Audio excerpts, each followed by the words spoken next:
Principle of homogeneity का uses में third property, ठीक है। इसमें हम देख रहे हैं कि हमको एक सिस्टम के संख्यात्मक मान को दूसरे सिस्टम में कन्वर्ट करना है। जैसे मान लो यहाँ पे आपको सिस्टम ऑफ यूनिट्स पता होगा, MKS होता है, ठीक है, CGS होता है, FPS होता है, ठीक है, SI होता है, ठीक है। तो आपको ये भी पता है, तो हम क्या करेंगे, एक सिस्टम से दूसरे सिस्टम में कन्वर्ट करेंगे। इसका एग्जांपल भी देखेंगे जो आपके एग्जाम में आता भी है, ठीक है। तो आपको पता होगा कि कोई भी भौतिक राशि हम दो चीज़ों से दिखा सकते हैं। पहला तो उसका संख्यात्मक मान जो हमारा न्यूमेरिकल वैल्यू होता है, और उसके यूनिट, ठीक है। जो U1 यूनिट है उसमें हमारा संख्यात्मक मान N1 है, ठीक है। तो हम मान लेते हैं कि दूसरे यूनिट सिस्टम में हमारा जो यही फिजिकल क्वांटिटी है वो हमारी N2 U2 से दिखाई जा रही है। जैसे आप यहाँ पे फॉर एग्जांपल आप ले लो, 1 मीटर बराबर कितना होता है, 100 सेंटीमीटर। तो यहाँ पे जो 1 मीटर वो क्या है, हमारा MKS में है, ठीक है। यहाँ पे 100 सेंटीमीटर जो हमारा CGS में है। लेकिन आप एक बात ध्यान दोगे, अगर संख्यात्मक वैल्यू बढ़ रही थी, ठीक है, तो यूनिट ऑफ सिस्टम क्या होता है, लो हो रहा था, मतलब ये MKS से क्या पहुँच जा रहा था, CGS में पहुँच जा रहा था, ठीक है। तो यही चीज़ यहाँ पे है। लेकिन आप ये देखो, ये दोनों एक दूसरे के बराबर है ना, 1 मीटर बराबर 100 सेंटीमीटर है। इसी तरह हम लिख सकते हैं N1 U1 बराबर हो जाएगा N2 U2, ठीक है, N2 U2। और ये क्या होगा, एक कांस्टेंट होगा, एक नियतांक होगा, ठीक है, एक कांस्टेंट होगा। हम देखो, हम मान ले रहे हैं कि M1 L1 और T1 जो हमारा क्या है, जो हमारा फर्स्ट है ना, U1 जो हमारा सिस्टम है,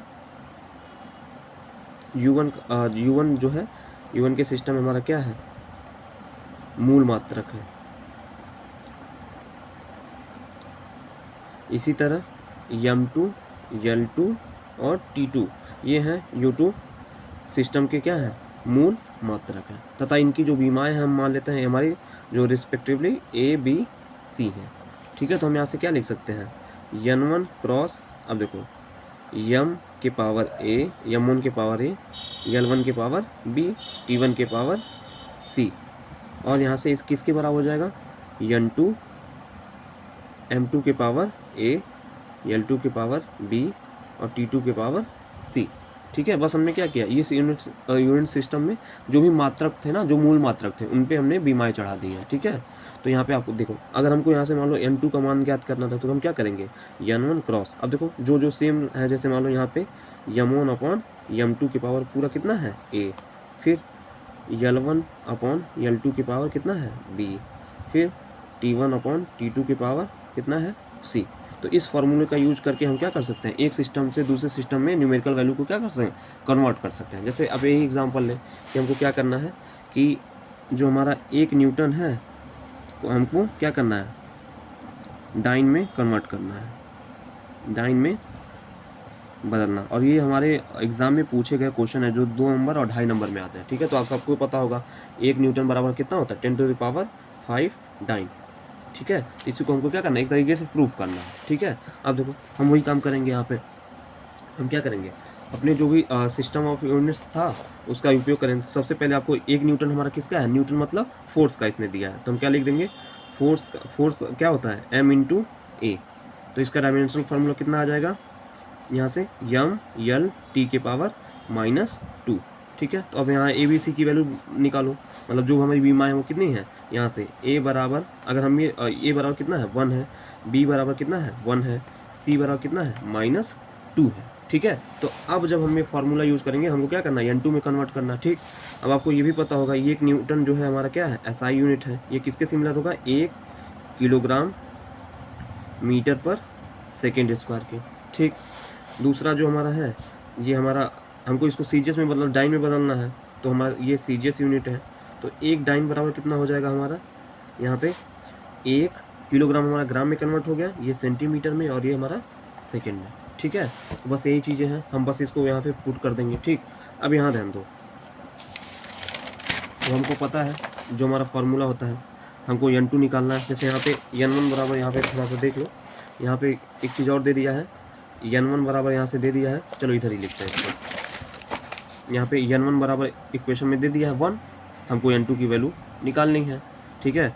तो यहाँ पे U1 किस में हो जाएगा, U1 हमारा न्यूटन दिया है, तो उसकी पावर जो हमने देखा ना, ABC की वैल्यू कितना है, यहाँ से ध्यान दो, ABC की वैल्यू वहाँ से 1 2 सॉरी, A की वैल्यू 1 है, B की वैल्यू 1 है और C की वैल्यू -2 है। तो बस हम वही चढ़ा देंगे, U1 हमारा कितने में हो जाएगा, m1 के पावर किस में हमको लिखना है, m1 के पावर a, तो a की वैल्यू 1 है, ठीक। l1 की पावर b की वैल्यू भी 1 है, और t1 की पावर -2, ठीक। यही काम u2 के लिए, तो यहाँ पे m2 की पावर 1, l2 की पावर 1 और t2 की पावर -2, ठीक। अब हमको पता है ये फॉर्मूला, n2 बराबर क्या होता है, n1 अभी हमने निकाला है, m1 अपॉन m2 की पावर a, यहाँ फिर सॉरी ये हमारा हो जाएगा l1 अपॉन l2 की पावर b, फिर t1 अपॉन t2 की पावर c। तो a b c की वैल्यू दोनों में सेम ही है, तो उसमें कोई दिक्कत नहीं है, ठीक है। तो हमको n2 निकालना है, n1 की वैल्यू कितनी है, यहाँ से ध्यान दो 1 है, तो 1 लिख देंगे। अब देखो m1 मतलब क्या है, फर्स्ट यूनिट सिस्टम में है, तो यहाँ पे जो हमारा फर्स्ट यूनिट सिस्टम में है, तो m1 को हम किस मतलब जो हमारा मास है उसको किससे डिनोट कर रहे हैं, किलोग्राम से, ठीक है। तो यहाँ पे लिख देंगे हम किलोग्राम, और m2 में इसी को हम क्या इसको हम ग्राम से डिनोट कर रहे हैं, ठीक है। इसकी पावर कितना हो जाएगा 1। अब फिर यहाँ ध्यान दो, अब यहाँ पे ध्यान दो, ये किस में हो, ये जो l1 है उसको हम क्या कर रहे हैं, इसको मीटर में नाप रहे हैं, किस में, फर्स्ट वाले यूनिट सिस्टम में, तो हम यहाँ पे लिख देंगे मीटर, अपॉन l2 हमारा किस में हो जाएगा, सेंटीमीटर की पावर b की वैल्यू भी 1 है, ठीक। अब देखो t1 ये भी सेकेंड है और ये भी हमारा क्या है, सेकेंड है, तो इसकी पावर -2 हो जाएगा, क्योंकि सी की वैल्यू हमारी -2 है, यहाँ पे देखो सी की वैल्यू -2 है, और दोनों यूनिट सिस्टम हम टाइम को सेकेंड में ही दिखा रहे हैं, ठीक। अब यहाँ ध्यान दो, अभी क्या हो जाएगा, ये तो 1 तो यहाँ से ख़त्म हो जाएगा, मतलब इसका कोई मतलब नहीं, किसी चीज़ को 1 से मल्टीप्लाई करोगे तो वही हमारा वही क्वांटिटी सेम मिल जाती है। अब यहाँ ध्यान दो, किलोग्राम यहाँ पे नीचे ग्राम है, तो हमको कुछ की क्या करना है, सीजीएस में पहुँचाना, तो किलोग्राम को हम किस में चेंज करेंगे, ग्राम में, तो 1000 ग्राम, ठीक है।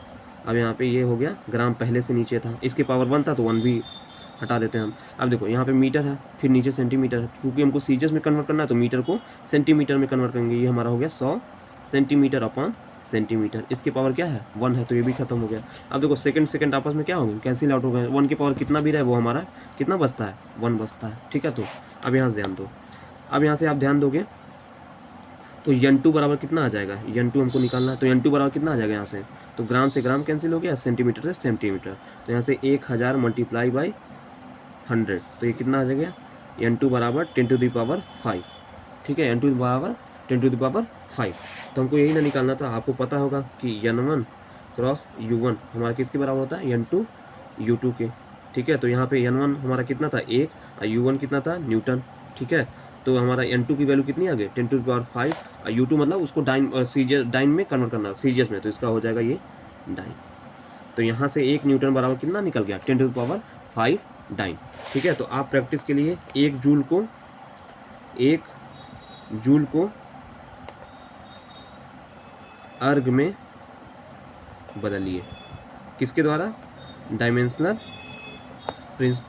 मेथड द्वारा इसको क्या करना है, 1 जूल को अर्ग में बदलना है, ठीक है। ये आपके लिए होमवर्क है, इसको करिएगा, ठीक है।